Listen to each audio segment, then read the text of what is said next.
I'm sure you're all familiar with Sonic Adventure 2, and I'm also sure you're familiar with the content that composes the entirety of this game that a lot of people love. But are you aware of the content inside the game that actually never goes used? How much of it was shipped through multiple iterations and parts of it, yet never being present anywhere to be seen? Well, if you aren't, don't worry, because today that's what we're gonna be looking at. In this 3-part video, I'll show you the cut content, the betas, the demos, the secrets, and the things that you probably didn't know about the game. Most of the stuff covered is already documented on the Sonic Wiki, Sonic Retro, the Cutting Room Floor, and Hidden Palace. These 3 videos are the last part of the remake project I'm making of these 5 videos, with all of them already being done except for Generations, which I decided not to remake. I'll be covering everything originally covered in those videos except with a lot more stuff, and I've also decided to split them into 3 smaller videos instead of a massive one. I want to personally thank Peeps Highway, who has documented a lot of what I'll be covering over the coming weeks extensively and to great detail, so make sure to check them out. I also want to thank all modders and researchers and data miners and everyone that has made this possible. So let's get into it.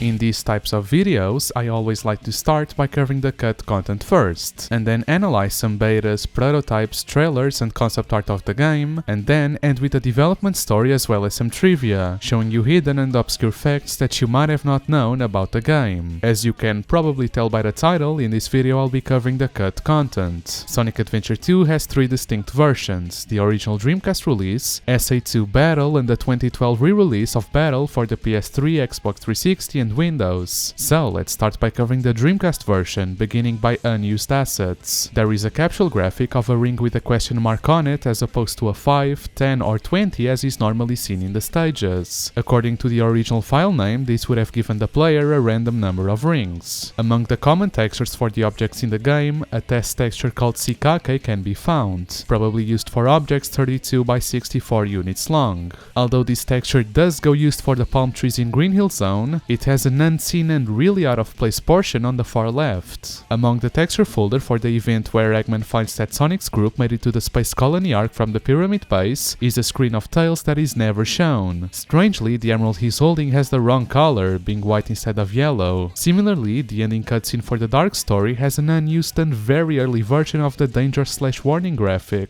saying alert. In the same cutscene, a scrapped motion blur effect was meant to be used during the arc meltdown. An alternate radar for headquarters was planned to detect the Beetle robots patrolling the stage. It would have been located next to the actual objective radar and flashed when said robots were nearby. Additionally, if the radar is disabled, the Beetles become inactive, unable to move or see the player. Its purpose is corroborated by an unused Omocha line. Watch the enemy detector, which is next to the emerald radar. If the detector lights up, be careful. The Dark Story Scene Select has the option to start the game at the second Sonic boss. However, the player must complete a stage before they're able to access the equivalent part of the hero story, as its Scene Select doesn't include the option to start at the second Shadow boss. The icon for the same functionality exists in the files yet goes completely unused, and is also a little different compared to the used one for the Dark Story, so it's anyone's guess why it wasn't used. All of the unlockable multiplayer characters have their own life icons, but they are never seen as that game mode doesn't use the life system. On the same note, there are 2 graphics that imply via file name that they would have been used in the 2-player menu, but aren't. A few early assets for the main menu can also be found. These graphics are very alike the final menu, only less polished. They feature the same options, both used and unused, but we'll get to that further in the video, and were likely used before the final graphics were complete. These buttons were originally meant to have been used in the main menu somehow, with text laid on top, not having a separate graphic for each option. The file select menu uses a different set of icons for buttons that aren't highlighted. The icons in the options menu also have this alternate set, but none of them are ever used because the buttons always use the first icon. There is also an icon for the Dreamcast 4X memory cards, which would replace the VMU when one was plugged in. The button is always set to a VMU regardless of what's plugged in though. There are 3 menu title graphics that go unused in the final. They would have been placed in the upper left hand corner of the menu like all other graphics like this, but they're not. There are are a handful of tutorial screens that go unimplemented for whatever reason. This one was meant for explaining Mystic Melody with Tails. Normally, when an upgrade is obtained, the screens in the tutorial screen are subsequently locked. This would have been for after Tails or Eggman get Mystic Melody, but even when they do have it, this screen does not come up. An alternate graphic for explaining button prompts goes unused. This one was probably meant for testing the tutorial screens, and this was for explaining special attacks during multiplayer. While Omo Chow brings up the topic on both Knuckles'/Rouge's and Tails'/Eggman's tutorials, these screens don't appear, either due to a glitch or an oversight. Two images can be found in the files that seem to have been used for testing MIP maps, as stated by the text in the background of the two images. Interestingly, these use the early logo for the game seen in the Sonic Adventure 2 The Trial prototype, which I'll be covering in the next video. Strangely, there are maps for many of the levels left within the game files that never go used. These don't exist for every level, but even so, there's one of these images called Water for some sort of stage that doesn't exist in the final game. There are alternate themes for the main menu that could be downloaded online. However, the Shadow, Amy, Omo Chow, Marie and Secretary themes were never made available for downloads, thus making their audio and graphics unused. The themes still exist and were repurposed for battle, but the background for each theme was changed. A few leftovers from the SA2 trial version, not to be confused with the trial prototype I mentioned earlier, are present, as that demo was made roughly a month before release. If the game disc is inserted into a PC, a set of wallpapers can be found. And lastly for this section, remember when I said there were a few unused options in this texture? Well, one of those that still features a lot of unused graphics and functionalities in the game is the world ranking system. It was supposed to be located in the extras menu, being disabled by default. You can re-enable it, yet if you try to enter it, you'll be brought to a blank screen with the options menu music playing, but the game will be soft locked. Elements from this menu still exist and can be seen by enabling various flags in the emblem's results menu. It has various features such as current ranking and last updates, as well as 4 search modes, being total ranking, score attack, time attack and emblem. As well as the menu itself, the red X from the download event menu can be found. Even so, you can re-enable the menu related to connecting to the network system. Interestingly, a full list of text related to the menu can actually be found in the files. There was a login and registration, the rankings could have been searched by country or name, and it referred to the world ranking system as the Sonic Network. As I've mentioned, a few graphics for this menu are left over, including the header image, the menu text, the character icons that would have been present next to the ranking, the flags, the emblem icon, as well as a message relay system, possibly via email or message boards.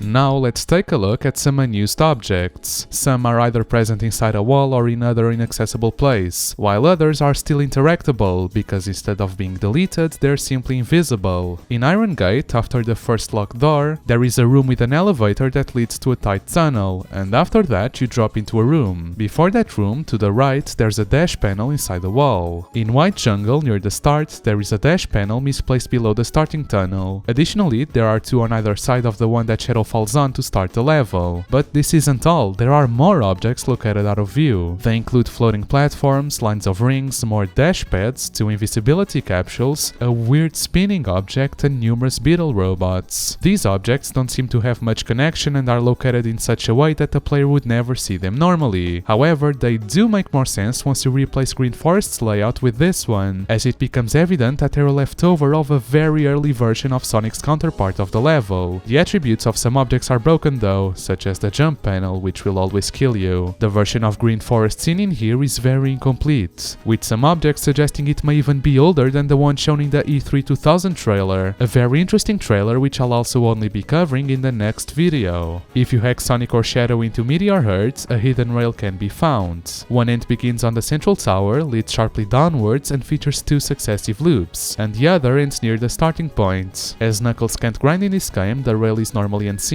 If you turn around and grind backwards on the starting rail of Final Chase, you'll see that the rail actually starts quite a bit back compared to where Shadow spawns. However, it won't have any collision until you reach a nearby spring, which usually goes unseen, yet is actually what the game uses to launch Shadow onto the rail. An unused object that was meant to be pushed and pulled can be found. The hint box from Sonic Adventure is strangely left over in this game, as is that game's item box, and some kind of debug reference object can be found, although its purpose is unknown. down. And there are also a few hidden rings placed in bizarre locations in certain levels, usually below the starting point. The reason for their existence is anyone's guess. As for unused models, when Sonic uses the Lightspeed Dash, an after image model can be seen during it. While Shadow doesn't use this normally, he does have the appropriate model, but never goes used. Here is an untextured log from Green Forest, and here is another one. This is a broken version of the treasure chest from Wild Canyon, and an older version of the skybox seen in the Grind Race. It's a well-known fact at this point that Sonic's shoes were changed to the soap shoes late in development. As you can imagine, most of the game was already done by that point, so there's a bunch of leftovers regarding this. The hero story intro has Sonic wearing his classic shoes until he jumps onto the wing.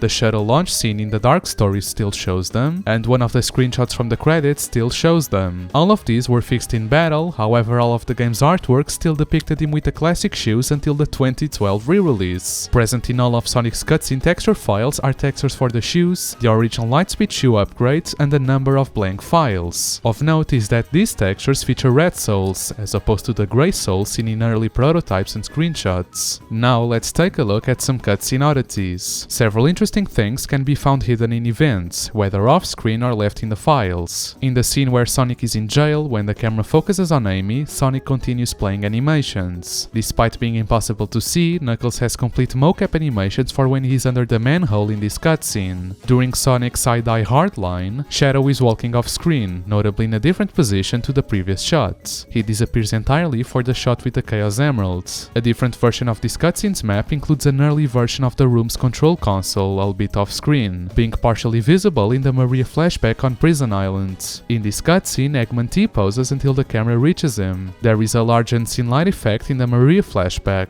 This was corrected to appear in battle. There is a wall in this cutscene's last shot that was intended to hide the black void behind Shadow. Since it fails to do so, it suggests the camera was originally in a different angle. During one of Rouge's shots in one of the final cutscenes of the Dark Story, Shadow pokes himself in the eye in what's likely an early animation of him answering Eggman's call. The super transformation was intended to be part of the event before it, but it was instead split. Knuckles, the Master Emerald, and the shadow of Sonic's position at the end of the previous event are still around off-screen briefly at the beginning of the transformation cutscene. Knuckles only has his right hand displaying upgrades, which is weird. Most cutscenes that are seen in the game read their information from a PRS file, which is a compressed source containing assets for the events. There are two exceptions to this rule, Event 0203 and 0210, which are the cutscenes where everyone listens to Gerald's diary and the credit sequence in the last story respectively. The versions that are used by the game are present in bin files, which are uncompressed. Even with this, compressed PRS files for them do exist, yet go completely unused and have a few differences compared to the used versions. Editing them to become readable reveals that they're either incomplete or from an earlier point in development. For Event 0203, Knuckles sports an early sunglasses model and a full version of his hammer gloves, and Rouge's treasure scope is complete instead of missing the eyepiece, as well as the rings being the in-game variant instead of the higher quality models used in other cutscenes. As for Event 0210, Knuckles' glove upgrades are present in the data, but never render in this scene, nor does his head in fact. And while Amy isn't present in the data at all, her drop shadow is still rendered throughout the scene. Leftover effect data for the scene where Knuckles stops the Chaos Emeralds can also be found within the game files. Implementing them into the cutscene reveals an early draft of what was eventually used for the scene, with only the video overlay timings being consistent with the final effect data. Several effects are missing, such as the initial fade-in and the lighting changes for specific shots, along with rough subtitle and audio timings and the lack of music.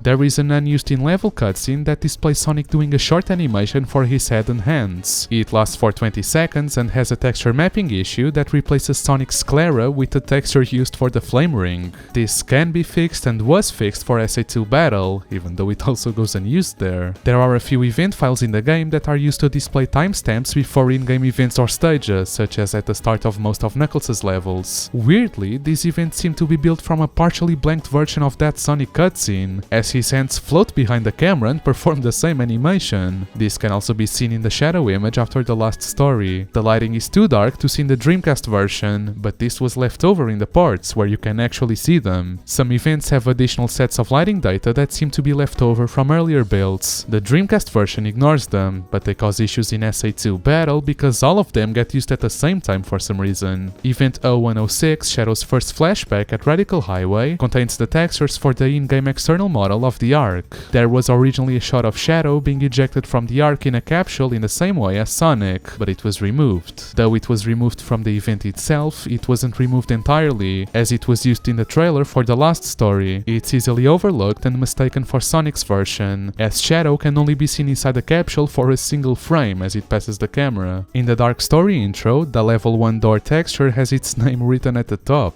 The two cutscenes in the Ark score before the Super transformation contain an early version of Super Shadow's body texture, making him silver rather than gold. According to texture names, the Chaos Emerald colors were shifted around during development, mainly the ones from Security Hall and the Fake Emeralds. And here is a better look at the Alert texture I've shown you before. Interestingly, the redesigned Power OK icon in the later version is never used. There are also several timestamps that are never used, but they are not very interesting. The Japanese version also has an exclusive unused timestamp, meant to be used in Security Hall. Lastly, there are a lot of subtitles and voices that are loaded for events but never used due to their placement data being dummied out, with most of these instructions being found in early Japanese files for the cutscenes where some of these lines are played, even though mostly at incorrect timings. Even so, it's possible to restore these behaviors, and there is a mod for the PC version by Speeps Highway that does it, so make sure to check it out. Since there are a lot of them, I won't be covering it in this section, but we'll be taking a look at some of them when we get to Unused Audio.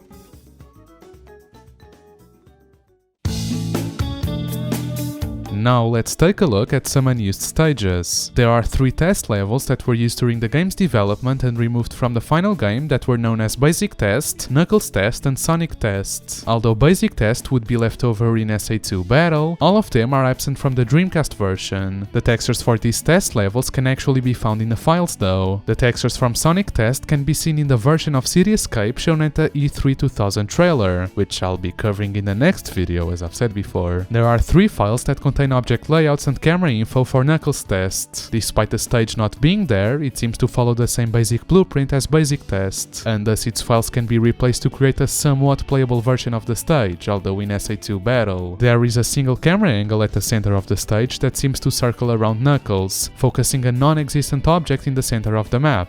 The first 2 Master Emerald shards can randomly spawn in several enemies, which seem to make incorrect random sounds, or in preset locations in the ground. The third one is always in the same place, but it seems to be completely inaccessible however. Submission text for these test levels can also be found. Basic Test's first mission is make sure we debug this. The second is find 100 bugs. The third is find bugs that you couldn't find. The fourth is debugged in 2 minutes. And the last is try bug 0. Sonic Test only has one mission, which is this stage is cool. And Knuckles Test has hint text in Japanese which contains 5 strings. This message is a test, this massage is the best, this sausage is the last, this bondage is a success/hit, and this bandage is big. What the hell? There is an unused object layout for the multiplayer version of City Escape, one that is very different from both the normal version of the level and the one that appears in SA2 Battle. Since City Escape is never used in 2-player mode normally, this can never be seen. This layout is interesting in that it resembles the version of City Escape from the Sonic Adventure 2 The Trial prototype, which I'll be covering in the next video. I'm sure you're sick of hearing it by now. The posters along with the objects such as the platforms before the first checkpoint all use their layouts from that version. The full list of graphics for multiplayer stages contains Green Hill. This implies it was going to be playable in 2-player mode, but even when it is unlocked, it's only single player. Further digging reveals that the stage is actually an option in the game's 2-player stage select, but it's hidden. It was going to be unlocked when you got 180 emblems, but there is nothing to let the menu go down that far. Despite using the same object layout as single player, the stage works normally in 2-player mode and even includes proper pose and start points for both characters. Now, I was gonna include this in the unused stages section, but there is so much stuff to cover that I'll just make it its own separate one. So let's take a look at some unused Chow World content. I want to shout out Chow Island for most of this documentation, as it's really extensive. Firstly, while the game contains 20 unique types of Chow, only 10, including downloadable Chow,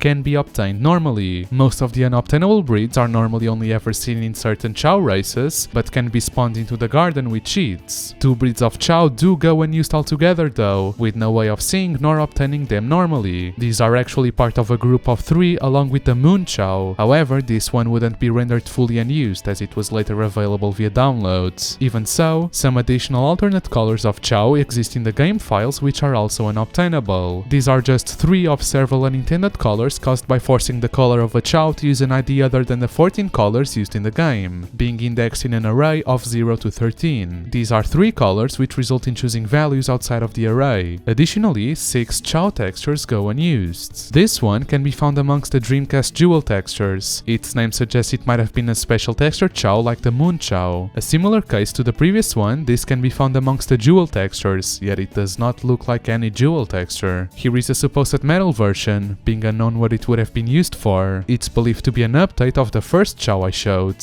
and this one is also called metal, and it's also theorized to be an update of the second chow I showed. Its purpose is also unknown. Here is a very unique glassy texture, which looks very different compared to any other in the game, used or otherwise. And lastly, this pearl texture is used on the chow ranger opponents, yet it's altered for them, as their colors are taken from the specific array of color values. Additionally, this texture is used in a few environments around Chow World, but never for its original purpose. The Chow Kindergarten was once planned to work very differently to the way it works in the final game, including having more online features and rooms that were ultimately left unused. It appears the black market was originally going to be part of the game like in SA2 Battle, as opposed to being moved to the official website. This picture is mounted up on the wall inside the Chow Kindergarten, showing a playground that was supposed to be included there. Textures extracted from within the file seem to match up with the picture from the kindergarten, hinting that this may have been intended to be a playable area. Interestingly, there is geometry for this in the PC version, showing what the area looks like when the textures are applied to the geometry. There was, at one point, going to be a library, also accessible through the kindergarten. In it, you would have been able to download or create new stories for Chow Adventure 2, which is the Chow minigame you can play in the VMU. While this was never fully implemented, CA2 still has the modular design needed to support multiple stories. There is also leftover text for this library which corroborates the story function. There is also a lot of text related to online features for the kindergarten that didn't make it into the final game. The health center has unused lines for a chow's relationship with Amy, who isn't playable outside of 2-player modes. 4 attributes for the chow go unused, at least as far as not having the intended effect in vanilla gameplay. This can be either because the value has a programmed effect but doesn't rise, or the value rises but has no effect, or both don't rise and have no effect. The first emotion is total, which purpose is unknown. The second is stress. High values mean the chow will not reincarnate and will instead die when he goes into a cocoon. This behavior was instead tied to happiness and goes completely unused. The third is nourish, which has a set value on birth and decreases over time. Its purpose is also unknown. And the last one is conditen, meant to be condition, which purpose is also unknown. There are 3 fruits that go unused. The smart fruit was originally available from Chow Adventure 2, yet goes unused in SA2 Battle. Mint candy gives 40 stamina and luck when fed to a chow, and grapes, which model is incomplete. The image on screen is what remains of it in the game files, and is how they render in the Chow worlds. It also gives 40 stamina and luck to a chow. Several toys go unused for the Chow worlds. While not all of them have models or a known purpose, there is a list with a bunch of entries for them along with other used items. Most of these have been restored by the Chow World Extended mods, so make sure to check it out. Here is a coffin, which purpose is unknown. It's speculated that this could perhaps have been a boat of some kind for the Dark Garden, as the Hero and Chow Gardens have their own water-related toy. The Ducky Boat resembles the one found in the tiny Chow Garden. It's also thought to be a water-based toy for the Neutral Garden that your Chow could ride on. Here is a small floaty, also presumably for Chow to use in the water. The toy's offset would suggest they were meant to grab onto it while swimming, rather than wearing it. There is a skull rattle, being an alternate rattle toy. Since it has a prize model, it was intended to be one from Chow races. And here is another rattle, being a star this time. It was also meant to be one from Chow races. An organ would have been a usable toy. There is a sound file for this instrument found within the files, as well as a model and animation for the Chow using it. We can presume this was meant for the Dark Garden, as in contrast is a piano. Compared to the organ, this piano has no problems at all and functions normally if spawned in. Once again, there is music and animations left over for it. It was probably meant for the Hero Garden. A firecracker and bomb toys exist within the files, which would have been been lit by this unused match toy. All of them were removed for obvious reasons. Unmodeled toys include a TV, a boombox, a wooden horse, a bell, a pogo stick,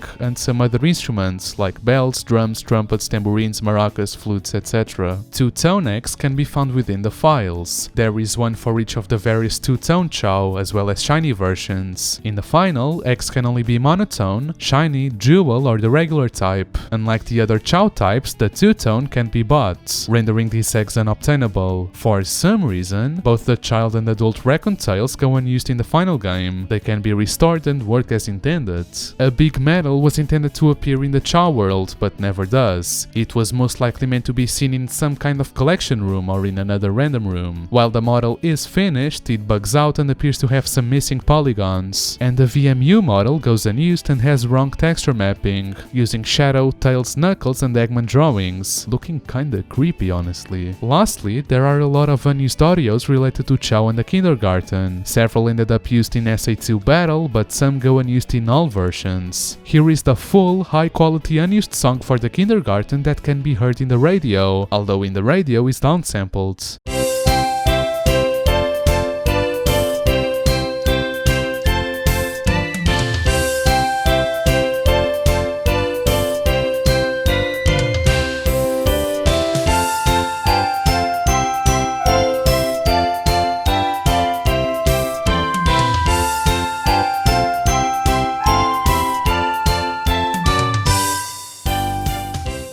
There is also a successful connection jingle, which although goes unused in this version, it was used in SA2 Battle as the level up jingle.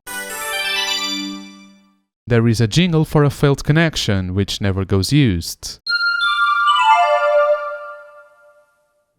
An alternate jingle for unlocking a new garden could be found. Since the other gardens are unlocked at the same time, other jingles play, rendering this one unused.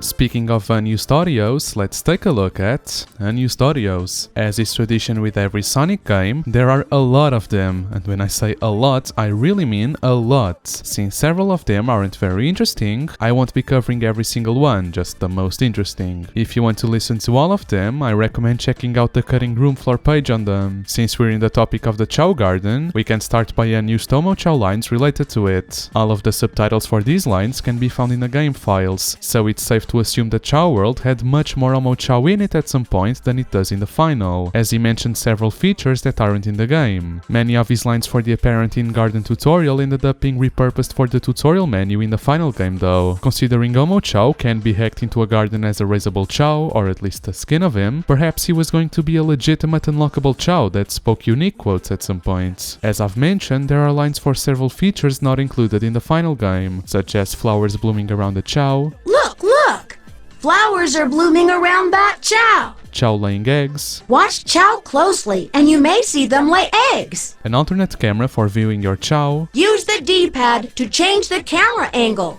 This will let you watch your Chow from all angles. Your Chow running away from you if it's neglected or if there are too many in a garden. If you neglect your Chow, it will become very lonely and might eventually run away. チャオは一つのガーデンに6匹より多くなると居心地が悪いらしいチャオ。自分で他のガーデンに移るチャオもいるチャオ。 Not letting your Chow, or perhaps yourself, play a TV game for too long. Don't play a TV game over 1 hour. As well as some other weird lines, either referencing other characters. I wonder how Big is doing. Or just some other weird shit, such as the United States. Made in the USA for our fans. There is also one line where he asks, Did you know the doctor's mustache is fake? This voice clip is commonly said to reveal that Eggman's mustache is fake. However, in the Japanese audio, Omo Chow clearly refers to Dr. Chow, the Japanese name for the Chow principal, who does indeed have a mustache that is fake. チャオ博士のヒゲは偽物チャオ。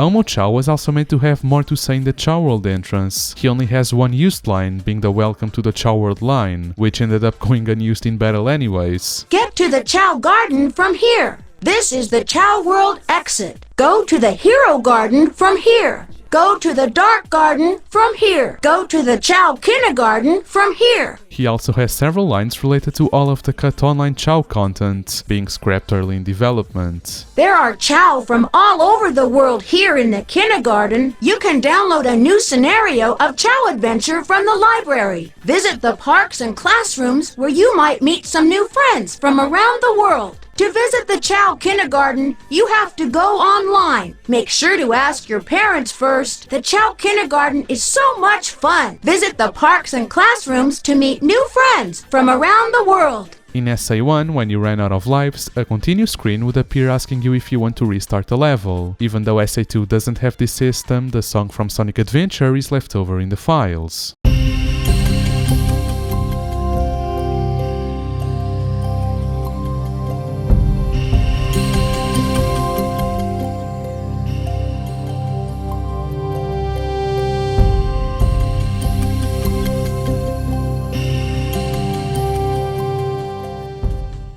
As I've said before, there are a lot of unused voice clips for cutscenes, and as I've promised, we're gonna be taking a look at some of them here. After defeating Bigfoot, Sonic was meant to almost swear. Those robots are a total pain in the... He would also say, shoot, when getting caught by Gun. Alternate Japanese lines for Knuckles and Rouge arguing over the Master Emerald in the desert could be found. These were most likely for an early version of the cutscene, as in the final game, Knuckles says this much slower and doesn't ask Rouge if she's listening. Interestingly, these lines were repurposed for episode 33 of Sonic X. 人んちのもん盗み出しといて何言ってやがる。いいか、そのマスターエメラルドにはカオスエメラルドの暴走を止めるという重要な役目があって、おい、人の話聞いてんのかよ。聞いてません。 In the cutscene where Knuckles pops out of the manhole, you've probably realized that awkward silence after Amy speaks. Well, that's because in the Japanese version, a military officer speaks right after her, but in the English version, it doesn't play for some reason. There's a dead end up ahead. Spread out and find him. Tails would have also reacted to Knuckles coming out of the manhole. ナックルズ。 An outtake of what Knuckles says before the King Boom Boo fight is left over. What?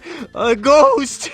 A lot of lines like this exist in the Japanese voice archive, but this was one of the few that slipped through to the English dub. Tails was supposed to say this as Eggman shoots Sonic into space. It's not fair, Eggman! There is a single line of Japanese text loaded for Eggman's reply, translating to, "I'll do whatever it takes to achieve my goals, that's my policy." However, this line is only found in the preview build, which I'll be covering in the next video, being completely removed in the final. A few lines go unused for both Eggman and Rouge at the end of their first encounter. The last two lines only exist in Japanese. We may be partners, but this doesn't mean I trust you. Bad day or what? で、残りのカオスエメラルドはどこにあるんじゃ。 Shadow's flashback cutscene after Prison Island would have had Maria reference Earth, being replaced in the final Japanese line as that planet. This was likely changed as Sega didn't want the planet Sonic inhabits to be explicitly identified as Earth. シャドウは地球見るの好きだね。 There's some dialogue for a scrapped event that was replaced with a super transformation in the final. This was repurposed for episode 38 of Sonic X. The space colony is still accelerating toward Earth. In 5 minutes, there will be no way to stop it. Nothing can stop the colony now. Mr. President, don't give up just yet. Sonic and his friends can still help us. I've located the 2 hedgehogs. They're in the lower quadrant.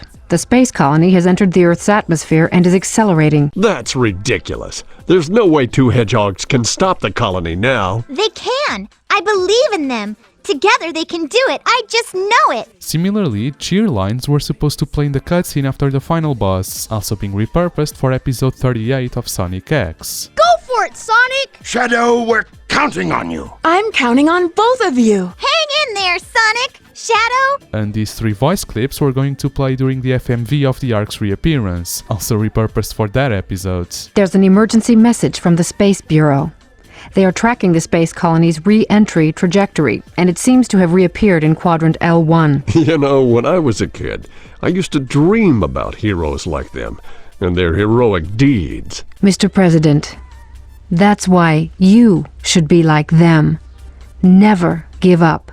Believing in your dreams. In the ending cutscene, the part where Eggman and Tails talk to each other was going to be slightly longer at one point, and possibly cut due to the line spoiling the mood of the scenes. It was repurposed for... I'm not gonna say it again. Where are you going? Next time I will pull this off without anyone's help. I will use my own power to take over the world. Next time we meet, all bets are off. Same here! There are also a few stage quotes that go unused. There are worn-out Japanese lines of Sonic's send-off boss quotes for the second fight with Shadow and Final Hazard respectively. They were most likely meant to be used if the player took too long to defeat either boss or finished Final Hazard with only a couple rings left. 残念だったな。これで全て終わりだ、化け物め。パーティーは終わりだ。Tails and Rouge were meant to say something close to the end of their route levels. Something's on the radar! We are very close! The signal is strong. The emerald's close. Yes! I've got it! The ghosts were meant to make sounds if you ran into one, intended for Death Chamber and Headquarters.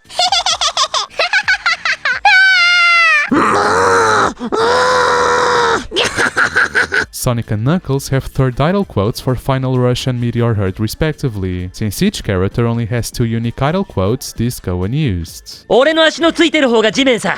そうだろ？隕石を素手で掘ってるやつなんて俺くらいだぜ。Prison Line has an unused announcer alert. 侵入者警報、侵入者警報。侵入者は現在セクション E1 を上昇中。直ちに排除せよ。And here are a few lines meant for the character bosses that would have played if you lost. What's wrong? Ready to surrender? Now, give me the emerald. Now it's my turn to take what's mine. Not even close. Ah, my emerald! Give it back! Huh. Is that all you got? Huh.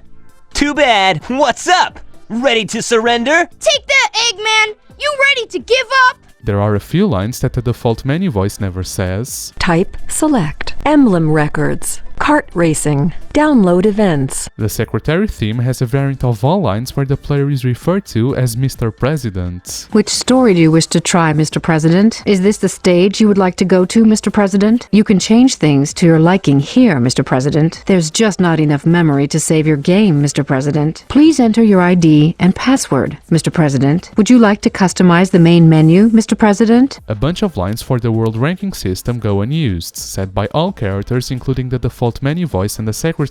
Access to the world. Enter your ID and password. You can compete with people around the world. Updating the database. Check your results. Omo Chow has a bunch of unused lines that suggest a few cut stage features. In Meteor Hurt, he references different types of meteorites with different behaviors that are never seen in the final. This is the dimpled meteorite. Looks like you can't go up. This is the huge meteorite. Beware of falling meteorites. This is the small meteorite. Watch for dangerous traps. This is the holy meteorite. If you fall in, you die. This is the cracked meteorite. This is the huge meteorite. Beware of falling meteorites. This is the meteorite with a huge wall. This is the tunnel meteorite. He also has a line for most of the Sonic and Shadow and Knuckles and Rouge stages that are supposed to play when the stage is cleared while holding him. However, they only trigger if the stage is cleared via goal object, so either a goal ring or a lost Chow. Thus, without hacking, it's only possible to hear one of these lines, Crazy Gadgets, due to an Omo Chow being near the goal ring.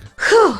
That big truck scared me. I gotta get out of here before the island blows up. Maybe it rusted because of the water. Wow, that was scary. I'm going home to watch TV. I'm going to play with the turtle now. Let me out of this safe. Wow, it's getting late. I gotta go to kindergarten. And lastly, in Sonic Adventure 2, each character is represented with a specific musical genre for their themes and levels. Sonic's are high energy rock, grunge rock with a focus on bass and vocals for Shadow, energetic rock / synth for Tails, industrial metal for Eggman, hip hop and rap for Knuckles, and fusion jazz for Rouge. The final level, being Canon Score, implies that it would emphasize this all the more so, if not for 2 skipped files that follow the game's internal file naming scheme, considering that C Core 1 is used for Tails and Eggman, C Core 2 is used for Rouge and Knuckles, and then the files are skipped to C Core 5 for Sonic. 3 and 4 were most likely intended for Rouge and Knuckles, as the song used for both of them would suit Eggman more, and the song that is used for him suits Tails the best. Before looking at some debug functions, let's quickly take a look at unused text. Located inside the English text folder is an early level and boss list, missing several stages present in the final game and featuring some interesting boss names. names, such as Tails vs Eggman Return, No Name, Frying Dog, Golem Unassumed Name, and the Biohazard Unassumed Name. Each stage contains a number of Japanese placeholder strings. The first message always occupies the default message slot and displays if an omochao or other text source is created via hacking without a valid message ID. These are actually the only messages in the game that use colors. These translate to muhuhu, explanation there is no text, and explanation there's no text. Whistling unsupported, can't whistle no message, only once no message, and death message setting is out of range. There are unused subtitles that describe Sonic and Shadow transforming. I have no words for this. There are also some that represent sound effects that, of course, never display in the final. These also exist for unused lines, having no line breaks, thus leaving the screen. Interestingly, you were originally going to hear Gerald getting shot, but the sound was cut from the final game. However, unused subtitles for this exist. This did make it into Sonic X, though it's too drowned out by Gerald's voice to hear in the English dub.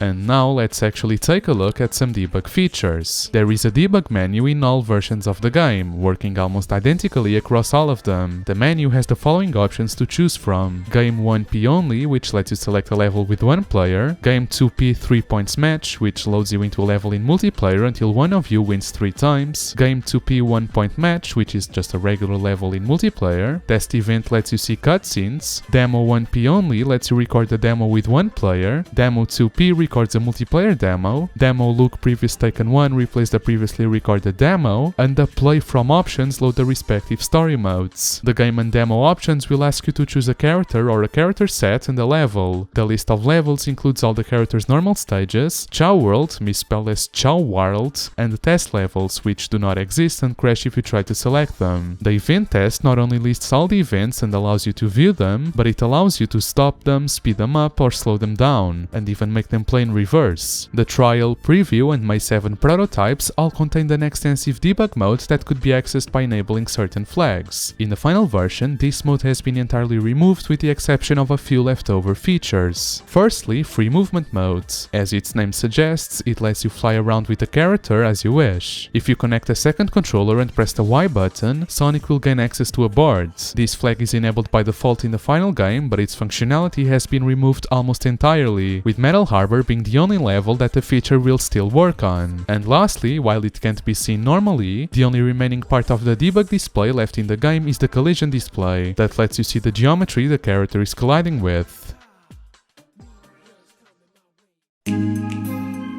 And that's about it for the Dreamcast version. Now let's take a look at Sonic Adventure 2 Battle. It was the first Sonic game for the GameCube, as well as the first official Sonic game on a Nintendo console. It's merely a port of its original while providing new features such as an expanded 2-player mode and sometimes updated graphics. Speaking of which, let's start by looking at unused graphics. A very early title screen can be found in the files. Here, the game is simply called Sonic Adventure 2 GameCube, and it uses the same background seen in one of the Dreamcast prototypes. Unlike the final screen, this one is simply a static image similar to the original game. Pieces of the title screen from the version that appeared with the game's announcement at Space World 2001 could be found, still using the original logo and the subtitle. The background used for this version is slightly different from the final game. The characters are on opposite sides, the Chow are in different locations, and the floating orbs are part of the background image itself rather than their own separate animated effects. The stage select menu for this demo is also left over. The player could choose from City Escape or Green Forest with the option to play in 1-player or 2-player modes. The image used at the end of the demo is also present. The title screen used for the demo at the Tokyo Games Show of 2001 is also left over in the files. This version is given a preview subtitle, uses the battle logo, and is more similar to the final than the last one. However, it still uses the earlier background and player icons from the previous version. The press start text doesn't capitalize start like the final game does though. Another coming soon texture is present, being near identical to the other one with only the logo and text position being different. A number of leftovers from the Dreamcast menus can be found in this version. Most of these are the remainders of menus that were used in the original game but scrapped or replaced in the port, all of which are still functional and can be accessed using cheats. The Dreamcast menus feature text in the background that would scroll by in various fonts and sizes as the player navigated the menus. The text was replaced by orbs in battle, but the text can still be found in the files. strangely, it was restored in the Xbox 360 and PS3 ports, but unused in the PC version. The original version featured an option on the main menu that allowed the player to connect to the internet if they had a working connection. As the GameCube doesn't support internet, it was removed, but the option wasn't taken out entirely. The menu to play downloadable card tracks still exists, though the lack of any downloadable content for the game, as well as its menu option being replaced by the sound test, makes it difficult to access. The multiplayer was heavily revamped for SA2 Battle, but the two-player menus from the original version still exist and are actually fully functional with the exception of some graphical bugs, such as every match displaying as Shadow vs Eggman and lacking alternate costumes. It, for some reason, changed the text on the group selection screen from select a group using the D-pad to select a group using the plus control pad.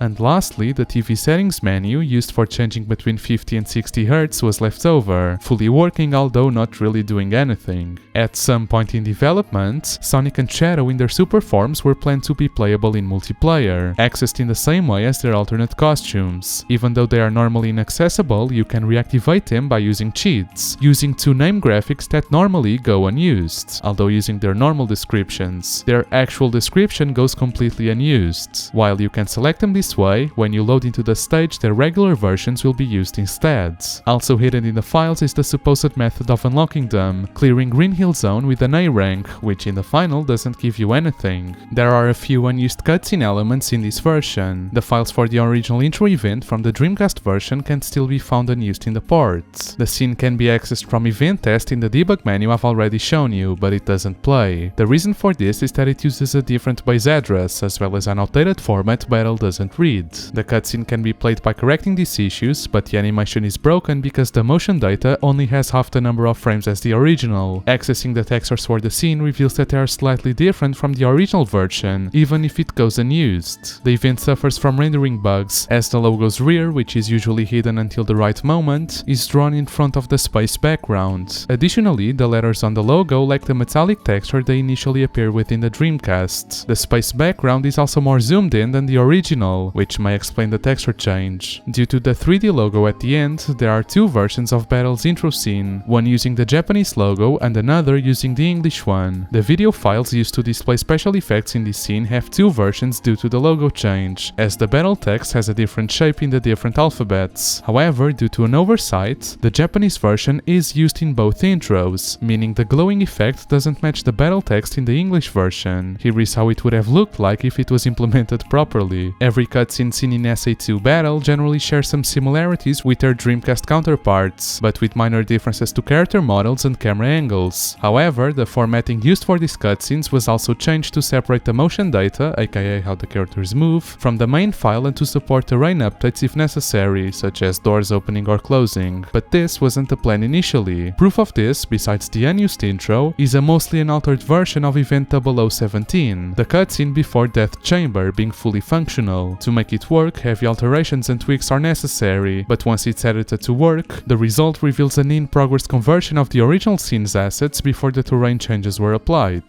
The scene is mostly unchanged, except for the models and Sonic's animations during the thumbs-up scene, which were changed in Battle. A part of Skyrail used in one of the Dark Story cutscenes is present just out of view in the cutscene before Mission Street in the Hero story. It's somewhat visible in-game, as its skybox causes bright seams in the geometry behind the characters. This is more easily visible in the 2012 re-release, as the 16:9 aspect ratio doesn't hide the geometry entirely. On the same note, this game features quite a few unused demos in its files. If you don't know, like a lot of games, standing idle on the title screen in SA2 causes a short demo of a stage to begin playing. This usually consists of a file with recorded input timings, so the characters get loaded into a stage which reads these inputs and then converts them into movements, resulting in mostly accurate replays. In the Dreamcast version, they were single-player replays of stages for every character, being replaced in Battle with two-player levels, as its premise was the huge revamp of the multiplayer modes. Despite this, the Dreamcast demos are still left over in the files and can be loaded normally. However, they weren't updated to match the GameCube version's extra details, such as added cars in City Escape, causing them to desync pretty quickly. Even so, even counting the 6 unused demos from the Dreamcast version, there are still 2 more that go completely unused. The first of these 2 unused demos is Green Forest. It's not that long and is very buggy, desyncing at the exit of the first tunnel due to the somersault. If you fix this, Sonic will go through the stage normally, with nothing very interesting being seen. The second is for Iron Gate. It desyncs after Eggman takes the first elevated platform.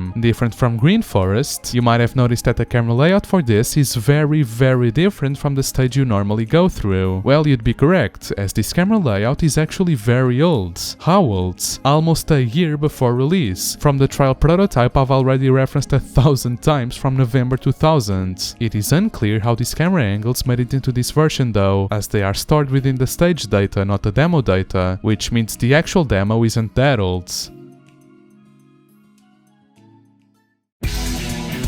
Similarly, there are a bunch of 2-player mode leftovers in this build, mostly from the single-player levels. The shooting battle version of Cosmic Wall has the entire set of objects from the normal level loaded just out of bounds. The geometry and collision themselves aren't present, but the object layout matches 1-to-1 with the Dreamcast version. Beyond the gold ring in Downtown Race are a few leftover objects from City Escape, mostly trees, enemies and advertisement textures. However, if you keep going, the entirety of the stage's object layout will load, becoming evident how to follow the normal level's path. It also seems to be a 1-to-1 match with the Dreamcast. Trying to interact with Omo-Chow will load one of those colored Japanese errors I've already covered. Interestingly, the gun truck loads and works as normal despite the apparent lack of geometry and collision. Even the gold ring is present. Since the level 2 races are shortened down versions of their single-player counterparts, if you go beyond the gold rings, the one-player object layout will slowly start to appear. Metal Harbor also has some leftovers. You don't even have to use cheats for this one, as the objects for the upper section of the missile area are still present. Even so, you can't latch onto the missile like the normal stage. To see the rest of the leftovers, you do actually need to use cheats, where the layout will be exactly what you'd expect, except the gold ring won't be present like in all other levels. Since Pool Quest is an edited version of Aquatic Mine, you can still see the water pools out of bounds, as only the geometry was changed, making these normally invisible. Planet Quest has a penguin floating in the middle of nowhere. The same happens in Meteor Heart, except it will be a phoenix. And lastly, Wild Canyon has the objects for the rooms you normally find by digging in different locations from the final. This is due to the multiplayer version being based off of an earlier version of the normal level, so these object assortments are from that early iteration. On the same note, under the single-player Metal Harbor, under the spawn in the 5th mission are 75 rings placed in the exact same coordinates, being 0, 0, 0. They will display as a single ring since they're all stacked together, but collecting them will display the correct amount. Similar to the Dreamcast version, there are also a couple of unobtainable Chow in SA2 Battle. This is due to the Chow breed system being significantly reworked between both, which removed most of the unused Chow from the Dreamcast, but left in some other ones. These are basically identical to the ones I covered before. Lastly, let's take a look at some debug stuff. You can access a debug mode that displays debug info on the bottom portion of the screen. The basic test level I mentioned in the Dreamcast section is actually present in this version of the game. While you can access this with an action replay code, there is another way to enter it without using cheats in Crazy Gadget. Firstly, go through the second last checkpoint, the one with the Chow key besides it. When you make it to the last checkpoint, don't go through it. Next, you'll have to trigger a high jump in this wall, which can be done by charging a spin dash, jumping and performing a bound jump.